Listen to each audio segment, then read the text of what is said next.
In today's video, I am going to teach you how to add schema markup to Wix pages. To begin, open your site in the Wix editor. Make sure you are working on the correct website before you make any changes. This is important because schema markup affects how search engines understand the content on a page, so you want to be certain you are editing the right location.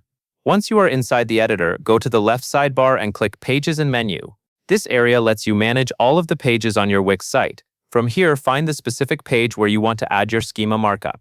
Move your cursor over that page, then click the three dots to open Page Settings. This menu gives you access to several page-level options, including SEO settings. After that, select SEO Basics. This is where Wix keeps the main search engine optimization settings for that page. Depending on the version of the editor or the layout you see, you may need to click SEO Patterns or choose the option that says Go to SEO Advanced for the specific page. The goal here is to get into the more detailed SEO area where structured data can be added. Next, scroll down until you find Structured Data Markup, which may also appear as JSON LD. This is the section used to add schema markup manually. Schema markup helps search engines better understand information on your page, and JSON LD is a common format for adding that data in a clean and organized way.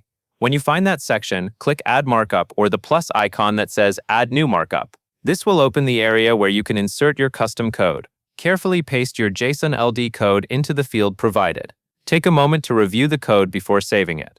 Even a small formatting issue can prevent the markup from working correctly, so it is a good idea to double-check that everything is complete and properly structured.